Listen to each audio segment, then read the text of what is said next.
Next up, we're on to section 3.3, which is about solving homogeneous linear equations with constant coefficients. It's a lot of words. We'll talk about what an equation actually looks like in a second. But the things we're going to do is we'll just describe that ODE we're solving and our general approach for doing it. And then we'll work through a lot of examples in this section. And they're going to kind of show us a couple different cases that emerge where you have repeated roots or complex roots to an algebraic equation. And we'll just describe how you handle those special cases. And then we'll look at how different types of solutions to this kind of differential equation lead to the different types of behaviors that springs can have. But to start off, we're just going to talk about the approach and the specific equation we're solving.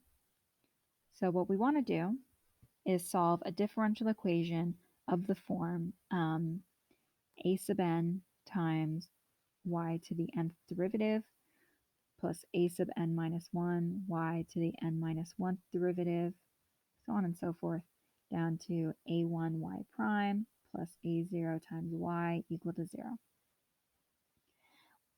That's our homogeneous equal to 0 equation. It's linear because, you've got all these derivatives of y and y separate from themselves. And then it has constant coefficients. All these a's you imagine are numbers instead of functions like we usually have p of x, q of x, and so on. I'll go ahead and write that.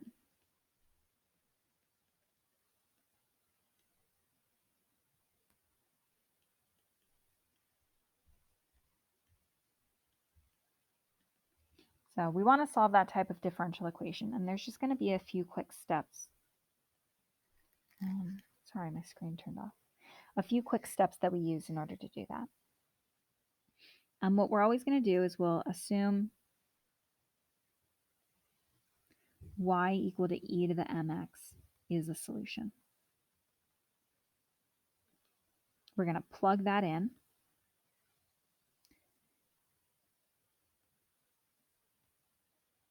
To the ODE, which is going to involve taking up to the nth derivatives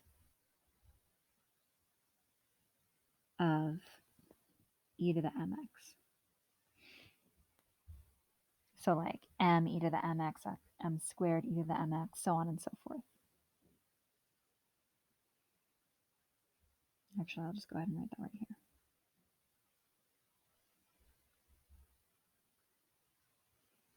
Because that's more informative to you.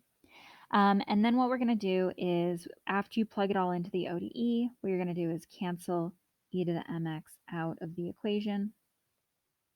When we do examples, you'll see exactly how that happens. And then we're going to solve the resulting auxiliary equation.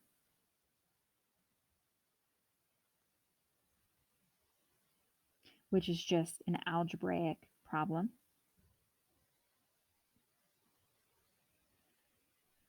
And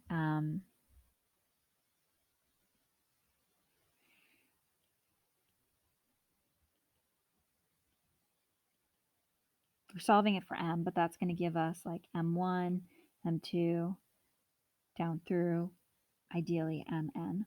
Oops, or m2 again. And the solution is just going to be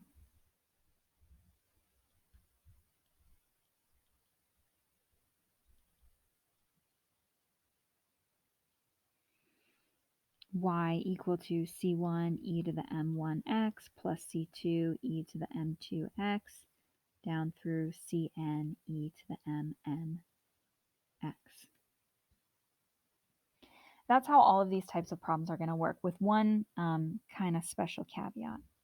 And this star right here, we're going to have a different list later that kind of describes everything that's encompassed by this. But we're going to remember that y will have special rules for different types of roots. And those different types are going to be ones that are repeated or complex.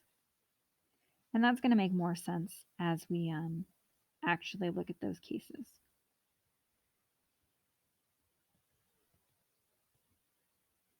So that's our introduction to this type of problem. I'm going to go ahead and stop here, and then that way we can start off our next video right with an example.